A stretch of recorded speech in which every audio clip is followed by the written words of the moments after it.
আসন্ন বিধানসভা নির্বাচনের আগে মুর্শিদাবাদে সাসপেন্ডেড তৃণমূল বিধায়ক তথা জনতা উন্নয়ন পার্টির চেয়ারম্যান হুমায়ুন কবির ও শাসক দলের সংঘাত চরমে পৌঁছল। সোনাক্ষী, মশলা কোথায়?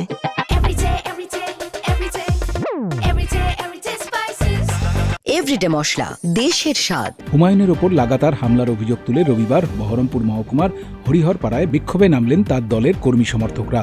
অভিযোগ, রাজ্য জুড়ে প্রচারে বেরিয়ে কলকাতা সহ একাধিক জায়গায় তৃণমূলের বাধার মুখে পড়ছেন হুমায়ুন। এরই প্রতিবাদে এদিন প্ল্যাকার্ড হাতে মিছিল করে অবিলম্বে নেতার নিরাপত্তা ও এই ধরনের ঘটনার প্রতিকারের দাবি জানান অনুগামীরা। পাশাপাশি শাসক দলকে কড়া হুঁশিয়ারি দিয়ে তারা স্পষ্ট জানান, ভবিষ্যতে এমন আক্রমণ হলে এবার পাল্টা প্রতিরোধ গড়ে তোলা হবে। সব মিলিয়ে ভোটের মুখে হুমায়ুন বনাম তৃণমূলের এই লড়াইয়ে জেলার রাজনৈতিক উত্তাপ ক্রমশ বাড়ছে।